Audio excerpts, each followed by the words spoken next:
pembangunan menurut Walt Whitman Rostow.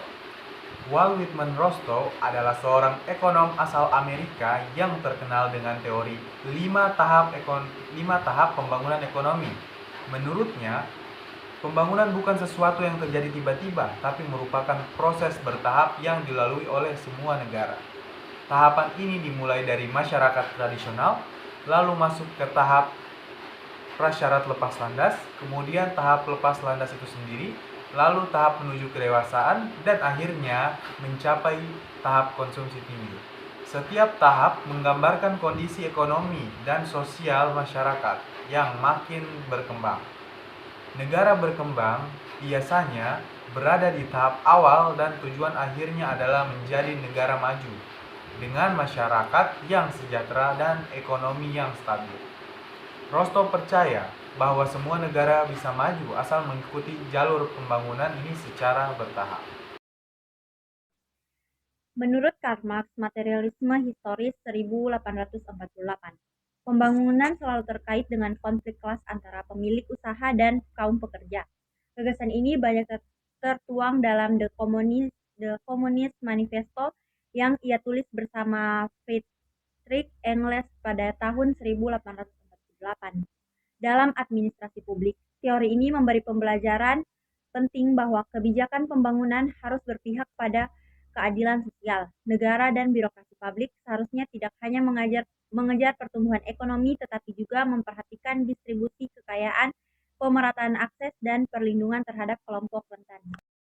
David McClellan mengungkapkan bahwasanya sebuah negara yang di dalamnya mempunyai sebagian besar warga yang memiliki need for achievement, maka dapat dipastikan negara tersebut mengalami peningkatan ekonomi secara drastis.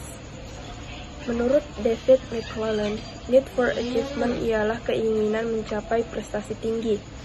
Segala bentuk perubahan yang terjadi dalam pembangunan bukan ditentukan oleh lembaga atau instansi, ideologi, atau konflik sosial yang sedang terjadi, namun lebih ditentukan oleh motivasi pencapaian prestasi tinggi yang dimiliki oleh setiap individu di negara tersebut. Seseorang yang memiliki need for achievement mempunyai dua karakter utama, yaitu memiliki keinginan yang kuat untuk meningkatkan taraf hidup menuju kondisi yang lebih baik.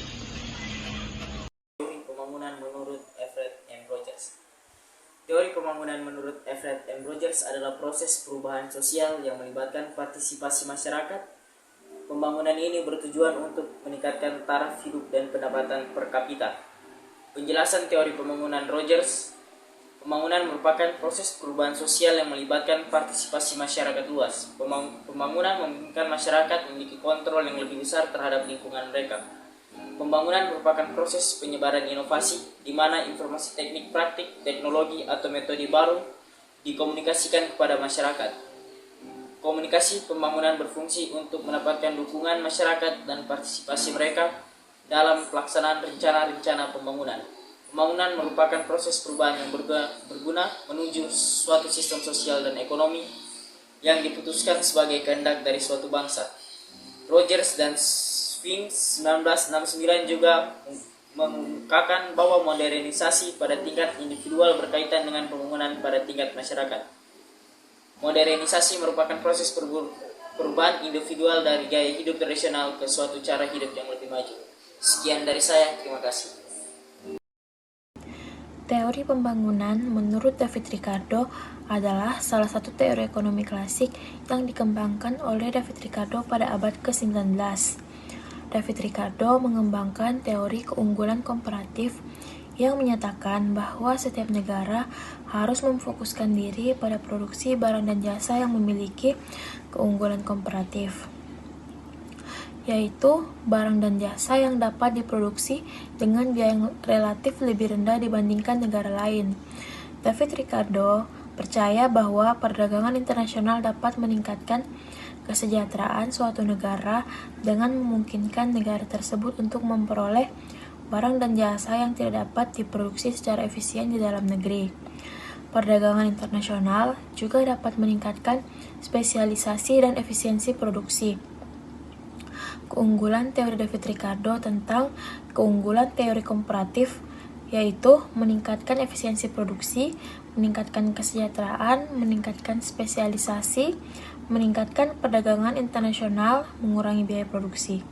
Teori keunggulan komparatif David Ricardo masih digunakan hingga saat ini sebagai dasar untuk memahami perdagangan internasional dan pembangunan ekonomi.